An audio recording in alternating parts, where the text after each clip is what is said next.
So the part that we skipped in question number 4 is solving for x. And to be fair, I don't think the actual log process is going to help us much with that. Turning something into a log is probably like translating it into a totally foreign language right now. Like, we still don't really know why we would do that and why it's supposed to help us. So I'm going to ignore the part that I wrote in my first answer to solve for x, and I'm just going to look at the original expression because we already have a really good handle on exponents, and I don't see why we should fix what ain't broken. We already understand that 2 to the power of something would give us 16 by asking ourselves, how many times would I need to multiply 2 in order to get 16 as an answer? Because x is kind of like a counter. It tells us how many times we need to multiply something. So 2 times 2 is 4, so that's not enough. Times 2 is 8, not quite enough. Times 2 is 16. Okay, so if I think about it, I needed 4 2's in order to multiply together and get 16. So that must mean the exponent, the x, must be 4.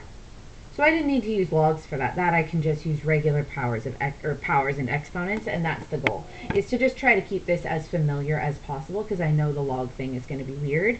So we'll try to stay in our comfort zone as much as we can. Same thing with letter B. Letter B, again, kind of appeals to our common sense with exponents. Something cubed has to be 27. That means something times something times something 3 times has to give us 27 as an answer. And again, we can just think about basic properties of numbers. We can guess and check, we can use a calculator, we can do all sorts of different things, but hopefully it occurred to you pretty quickly that 3 times 3 times 3 would be 27. Because 3 times 3 is 9, times 3 is 27, so that means x must have been 3. Again, we're not doing anything fancy to solve. We're definitely not even using this log thing. We're just using basic properties of exponents. So in letter C, 3 to the power 4 equals x. Well, 3 to the power 4 just means 3 times 3 times 3 times 3, 4 times, would have to equal to something.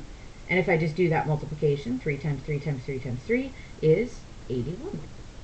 So again, basic exponents, nothing crazy. And that is the nice thing about logs sometimes, is once you get used to the weirdness about how they're written, they really are just exponential expressions, basic exponents, middle school stuff in disguise, and hopefully that helps.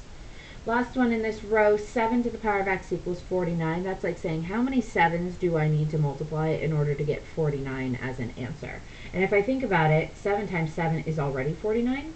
So it looks like I only need 2 multiplications to make that happen, and that must mean x, the power, is 2.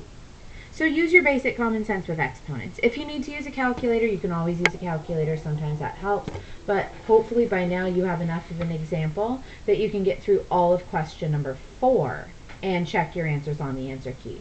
Once you get through question number 4, we'll look at question number 5, which is going backwards. So question number 5 is kind of an important transition from going forwards to backwards, where they're going to give you a log and have you write it as an exponential. So just make sure number 4 makes sense before you go on to 5.